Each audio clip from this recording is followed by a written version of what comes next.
Ayan. Loob naman yan, hindi naman makikita.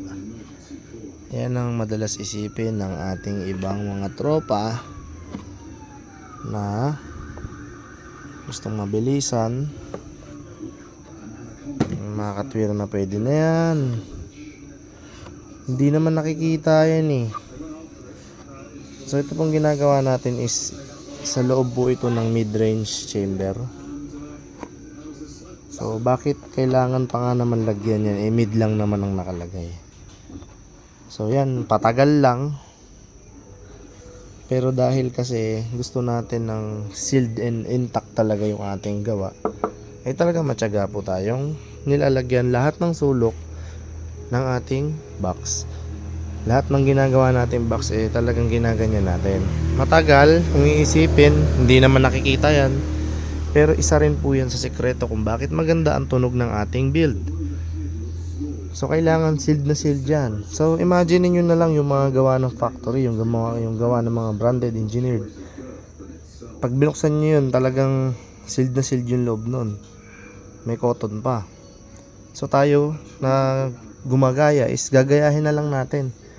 So yung iba mabilisan, paglagay ng panel na yan, pako, tapos na. Assemble, mabilis. Napakabilis lang. So sa atin hindi. Bakit natin kailangan madaliin? So habang ginagawa natin, kada pahid natin, seryoso tayo, focus tayo sa ginagawa natin. Pag nag-cure pa yan, uulitan pa natin, lalagyan pa natin uli. Para talagang sealed, para walang singaw, para solid yung enclosure. Na kahit ganyan lang kalit ang enclosure mo, kung talagang sealed na sealed yan, intact na intact, walang vibration, walang rattle, eh maganda ang magiging resulta ng ating ginagawa. So yun lang po yung para sa akin. This is MacTech Audio. So matagal po tayong gumawa. Opo. Eh hindi naman tayo basta-basta lang gawa lang ng gawa. Hindi tayo karpentero lang na kaya basta ang karpentero nagtabas ng plywood, pinako, okay na yan. So pinag-iisipan natin. Meron tayong sinusundan na audio techniques. Ayan. So kailangan lahat na build upan ng glue. Yan, ultimo likod na ito. Amplifier chamber lang ito, pero bakit kailangan lagyan pa ng ganyan? Hindi naman nakikita yan. 'Di ba? So sa kagustuhan natin maging solid talaga yung box. Walang rattle, walang ampa, walang hangin.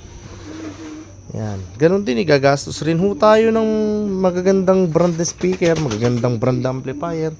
Wag na rin ho natin tipirin yung box. Especially yung builder natin, dahil hindi lang basta binuo yung box. Pinag-iisipan din natin yan.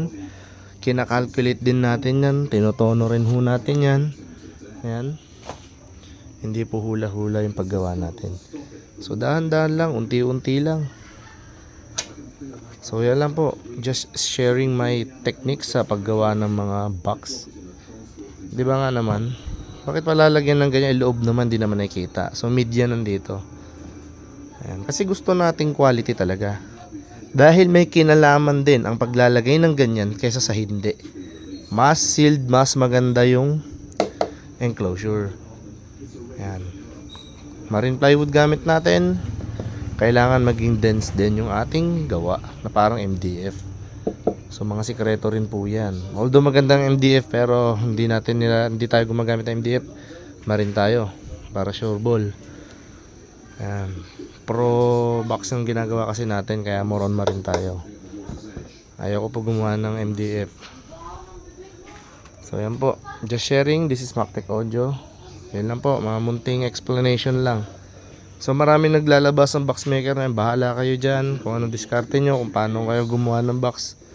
Basta ako, kung ano ho yung aking natutunan, kung ano yung nakikita ako sa mga pro audio, sa mga quality maker, sa mga factory, yun po ang i-apply natin. So yun lang po. Maraming salamat po.